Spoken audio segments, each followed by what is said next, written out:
ഇസ്ലാം ഇതിനെ സംബന്ധിച്ചിടത്തോളം ആണെങ്കിൽ ഇപ്പുറത്ത് വന്ന ഒരു ആക്രമണമാണ്. ഇത് അരക്ഷിതനായിട്ടുള്ള ഒരു ഗോത്ര നേതാവ്, അതായത് ആക്രമിച്ചുകൊണ്ടാണ് മുഹമ്മദ് എല്ലാം കീഴ്പ്പെടുത്തിയിരിക്കുന്നത്. സ്ത്രീകളെ ആയിക്കോട്ടെ, മറ്റുള്ള ഗോത്രങ്ങളെ ആയിക്കോട്ടെ, എല്ലാം ആക്രമിച്ചുകൊണ്ടാണ് കീഴ്പ്പെടുത്തിയിരിക്കുന്നത്. അതുകൊണ്ട് തന്നെ എപ്പോഴും ഒരു ശത്രുവിനെ കണ്ട് അത് ആക്രമിച്ചുകൊണ്ടിരിക്കും. സ്വാമി, അങ്ങനെ അങ്ങ് പോയാലോ? 200 കോടിയിൽ പരം ലോകത്ത് മുസ്ലിങ്ങളുണ്ട്, 60ഓളം ഇസ്ലാമിക രാജ്യങ്ങളുണ്ട്. അതിൽ സൗദി, ദുബായ്, ബഹ്റിൻ അങ്ങനെ തുടങ്ങി 6 രാജ്യങ്ങളിലായിട്ട് 30 ലക്ഷത്തിലധികം ഹൈന്ദവ സഹോദരി സഹോദരന്മാർ ജോലി ചെയ്യുന്നുണ്ട്. സ്വാമിയെ പോലുള്ളവരല്ലാട്ടോ ജീവിക്കാൻ വേണ്ടി പോയിട്ടുള്ളവർ. അവരൊക്കെ സന്തോഷത്തിലും സ്നേഹത്തിലുമാണ് അവിടെ കഴിയുന്നത്. ഒരു ഇസ്ലാമിക ഭരണാധികാരികൾ അക്രമത്തിലൂടെ എങ്ങാനും ഇവരെ മുസ്ലിം ആക്കുമോ എന്ന ഭയം പോലും അവർക്കില്ല. ഉണ്ടെങ്കിൽ അവിടെ ആളുകൾ ജോലി ചെയ്യില്ല സ്വാമി.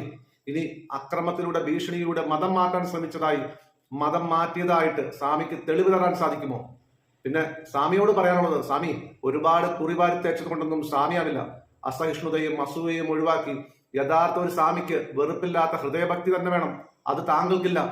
പിന്നെ സ്വാമിയെ പൂർവിക കാലന്മാരുടെ ചരിത്രം എടുത്തു നോക്കിയാൽ എത്രയോ സ്ത്രീകളെ ഒരു സ്വയംഭോഗ വസ്തുവാക്കിക്കൊണ്ട് തമ്പുരാക്കന്മാർ നടന്നു പോകുമ്പോൾ ഏതെങ്കിലും ഒരു വീട്ടിൽ തൊഴിവെളുപ്പുള്ള ഒരു സ്ത്രീയെ കണ്ടാൽ അന്ന് രാത്രി അവളെ വീട്ടിലെത്തിച്ചു കൊടുത്തില്ലെങ്കിൽ ആ കുടുംബത്തിന്റെ നാഥനെയും ആ സ്ത്രീക്കുള്ള ആങ്ങളമാരെയും കൊന്നുതള്ളി ആ സ്ത്രീയെ ബലമായി പിടിച്ചുകൊണ്ടുപോയി ബലാത്സംഗം ചെയ്ത് എവിടെയെങ്കിലും പാടത്ത് ചെളിയിൽ ചവിട്ടി താഴ്ത്തിയ ചരിത്രങ്ങൾ എത്ര നമ്മൾ വായിച്ചതും നമ്മുടെ അച്ഛൻ മുത്തച്ഛന്മാരൊക്കെ ഇത് കണ്ടനുഭവിച്ചവരുമാണ്.